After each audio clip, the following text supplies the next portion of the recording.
Boom. Okay, welcome back, guys. Let's talk about getting started with off-page SEO over here. So what the heck is off-page SEO? Off-page SEO, it's about 70% of the SEO battle, so to speak. Off-page SEO tells Google what other people think of your website, pretty much. There are a lot of different factors that go into off-page SEO. Links are important, but it's not all about the links, right? But I did it all for the links. You'll spend most of your time, most of your off-page SEO time focusing on link building, right?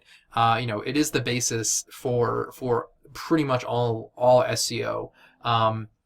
It's impossible for Google to figure out how valuable your website is with no links pointing to it, no backlinks. But the links they're not everything that Google looks at. They also factor in things like how long people spend on your site, so that's time on site. What kind of social sharing is happening on your site. Are people sharing your links, or is your link being people tweeting about you, Facebooking about you? What's going on there? Google also looks at the freshness of your content. Are you guys uploading new content to the site, new blogs, new ebooks, or whatever it may be. I don't know who does ebooks on sites these days, but yeah. So Google looks at a bunch of different things. So it's not all about the links. Off-page SEO prep. So the thing you got to do, you got to remember that you need to prepare the website a little bit before you start sending links to it. And part of that is on-page SEO, which we talked about in the other video. And part of it is, what we're going to talk about here. You can rank if you just start to throw links at a site, without any on-page SEO or any of this prep we're going to talk about here. You can do it, but you need to make sure that your website is structured in such a way that the pages easily pass, quote unquote, link juice between each other. This is called, we call this website siloing.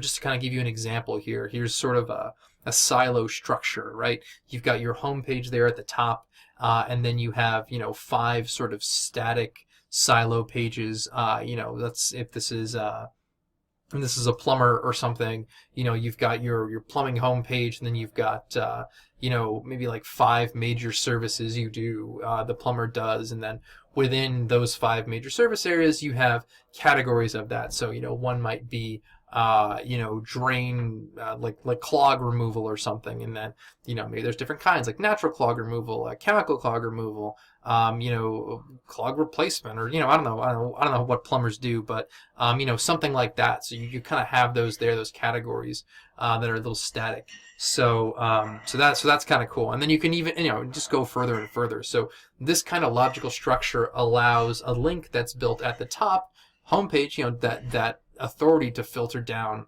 into these other sites here. So essentially, pretty much this way. Exactly what I just said, and I should have read these slides ahead of time. But yeah, you want to make sure that none of your internal pages are off on their own. You can have them off on their own, but just know that they're not going to rank, or they're not going to rank very well. Pages that are on the same topic should be joined together. And this is, when I say joined together there, I mean interlinking. They should be linking back to the page before them. So, kind of going back here, a category page links back to the silo static page, which links back to the home page. And that creates this sort of internal linking structure, which is important here. It takes planning to do this. It really does, but the results can really be worth it. Honestly, this is another example of a properly structured domain here. I know it looks really complicated, guys. Lots of arrows, lots of things.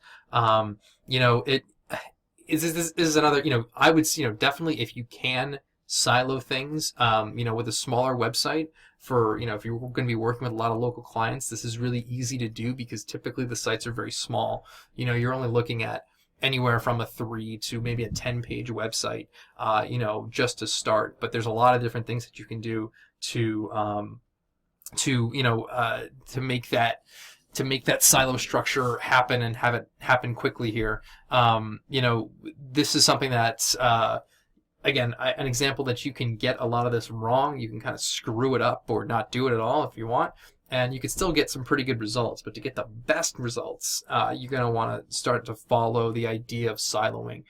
This particular diagram here, we're looking at siloing by subject rather than like service. So these arrows, these are all interlinking arrows here. So this chart, this diagram is going to be in it's going to be in the members area, so you can go check it out, get a little closer look for it. And I know siloing can be kind of confusing. Just post some questions in the group.